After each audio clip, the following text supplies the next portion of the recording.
First lecture soil mechanics, जिसमें हम previous year question करेंगे कन्वेंशनल के। तो स्टार्ट करते हैं बिना देरी के।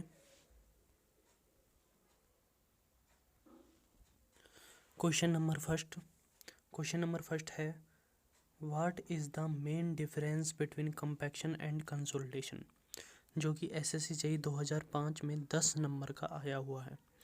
10 नंबर का आया हुआ है, कम से कम 5 पॉइंट तो होने चाहिए आपके पास, जो आप लिख सकते हैं, जिससे आपको 10 में से 10 तो थ्योरी में मिलते नहीं है, लेकिन मैक्सिमम जितना नंबर आपको मिल सकता है उतना मिलेगा, 5 7 8 नंबर।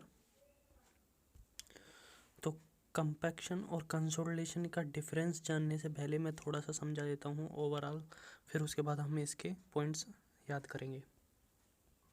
हाँ, तो देखिए, सबसे पहले हमको पता होना चाहिए कि कंप्रेसिबिलिटी क्या होती है।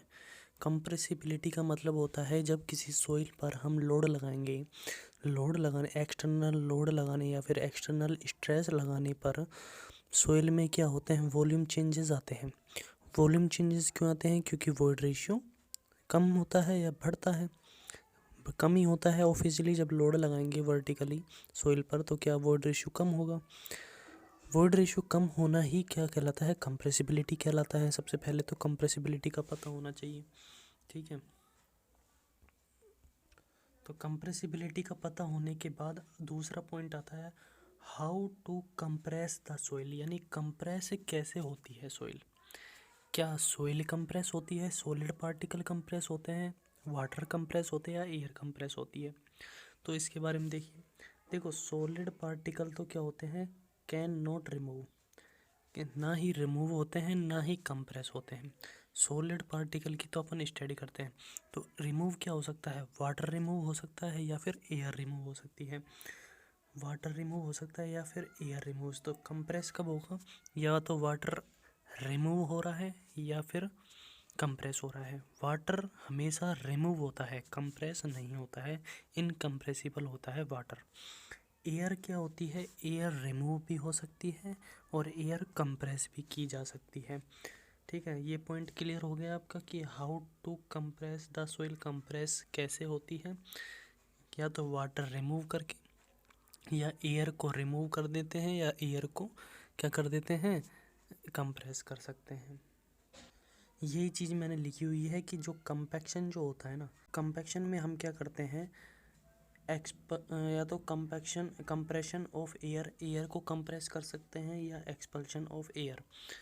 कंपैक्शन का मतलब होता है एयर का एक्सपल्शन होना या एयर का कंप्रेस होना।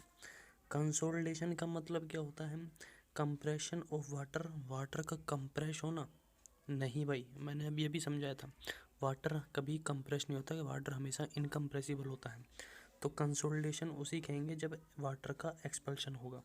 वाटर का क्या होगा? एक्सपल्शन होगा। तो ध्यान रखना है अपन को। तो आपको समझ में आया, कंसोलिडेशन में क्या होता है, एक्सपल्शन ऑफ वाटर हो सकता है, कंप्रेशन नहीं होता वाटर का। और कंपैक्शन में क्या होता है, कंपैक्शन में सिर्फ दो ही चीज़ हो सकती हैं, या तो एयर का एक्सपल्शन होगा या फिर एयर का कंप्रेशन होगा या फिर एयर का एक्सपल्शन होगा, ठीक है। गोट माय पॉइंट। अगली चीज़ अपन ये समझ लेते हैं, क्यों कंप्रेशन क्यों ज़रूरी है, किस लिए कंप्रेशन करते हैं या फिर कंसोलिडेशन करते हैं।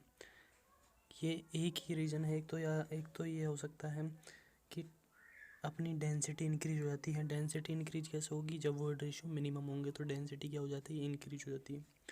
दूसरा एक रीज़न ये है, to reduce post construction settlement, मतलब बाद में यदि अपन जैसे मकान बना लिया, अब यदि अपन इसके ऊपर एक मंजिल और बढ़ाना चाहते हैं तो इसका बाद में कंस्ट्रक्शन सेटलमेंट ना हो, यानी बिल्डिंग धसे नहीं, इसलिए हम पहले ही इसका कंसोलिडेशन कर देते हैं, कंपैक्शन कर देते हैं, इसलिए हमें ज़रूरी होता है। और तीसरा मेन रीज़न ये है कि रिड्यूस कर देता है परमेबिलिटी को रिड्यूस कर देता है।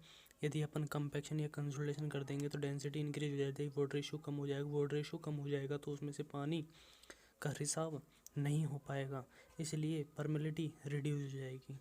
समझ में आया? तो देखिए, यही सब लिखा हुआ है, पॉइंट पहला पॉइंट में लिखा हुआ है, आप देखिए। पहला पॉइंट क्या बोलता है कि it is the expulsion of air.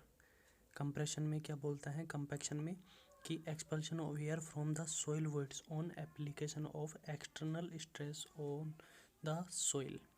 ठीक है। और दूसरा पॉइंट क्या बोलता है, it is a fast process. Fast process कैसे है, कंपैक्शन में क्या होता है, डायनेमिक लोड लगाया जाता है, इसलिए ये फास्ट प्रोसेस होती है। तीसरा point, it's acquire mostly in sand.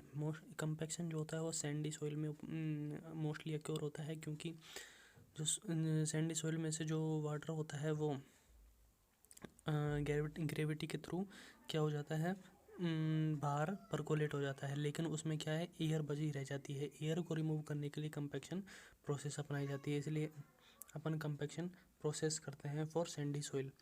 Consolidation की बात करें, कंसोलिडेशन की पहला पॉइंट क्या बोलता है, it is expulsion of pore water. Pore water मतलब जो सॉइल के अंदर उपस्थित वाटर होता है उसे पोर वाटर कहते हैं। ठीक है। Expulsion of pore water from the soil voids on application of external stress on the soil. ठीक है।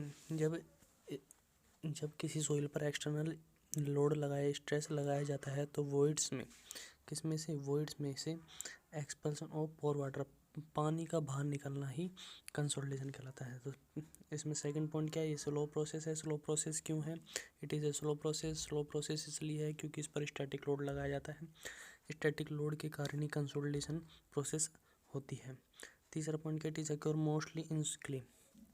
जैसे सिल्ट क्ले पार्टिकल क्या होते हैं, इसमें क्या होता है, वाटर ग्रेविटी के थ्रू बाहर नहीं निकल पाता है, तो इसे ग्रेविटी के थ्रू बाहर नहीं निकल पाता है, लेकिन अपन को डेंसिटी और परमेबिलिटी कम करनी है और वॉइड रेशियो कम करना है, तो अपन को डेंसिटी बढ़ाने के लिए या परमेबिलिटी को रिड्यूस करने के लिए ये वाटर को बाहर निकालना पड़ेगा। वाटर को बाहर निकालने की प्रोसेस कंसोलिडेशन कहलाती है, जिसमें हम स्टैटिक लोड लगाते हैं। ठीक है, ध्यान रखना है ये पॉइंट। इसके साथ ही कुछ दो तीन पॉइंट एक्स्ट्रा याद रखना है। जैसे कंपैक्शन में एक पॉइंट याद रखना है कि कंपैक्शन जो होता है वो फुल पार्शली सैचुरेटेड सॉइल के लिए किया जाता है। कैसी सॉइल के लिए किया जाता है, पार्शली सैचुरेटेड सॉइल के लिए किया जाता है, जबकि कंसोलिडेशन जो होता है फुल्ली सैचुरेटेड सॉइल के लिए किया जाता है। कैसी सॉइल के लिए, फुल्ली सैचुरेटेड सॉइल के लिए किया जाता है। एक पॉइंट अपन को ये भी याद रखना है कि जो कंपैक्शन जो होता है वो कैसा फिनोमेना होता है, टाइम टेकिंग फिनोमेना नहीं होता है। ठीक है, क्योंकि ये फास्ट प्रोसेस होती है, ये नॉट टाइम टेकिंग फिनोमेना। जबकि कंसोलिडेशन जो होता है वो टाइम टेकिंग फिनोमेना होता है। टाइम टेकिंग फिनोमेना होता है, टाइम ज़्यादा लगता है इसमें। ठीक है, इसके साथ इस लेक्चर को हम यहीं समाप्त करते हैं। अगर आपको पसंद आया हो तो मैं नंबर ऑफ़ क्वेश्चन की क्वांटिटी बढ़ा दूँगा। ठीक है, और कमेंट कीजिए जिससे मुझे थोड़ा सा हौसला मिले और मैं आगे आपको ऐसे ही वीडियो बना कर देता रहूँ 10 मिनट 15 मिनट की, जिसमें नंबर ऑफ़ क्वेश्चंस ज़्यादा हों। आज मेरा पहला लेक्चर है, सपोर्ट हिम।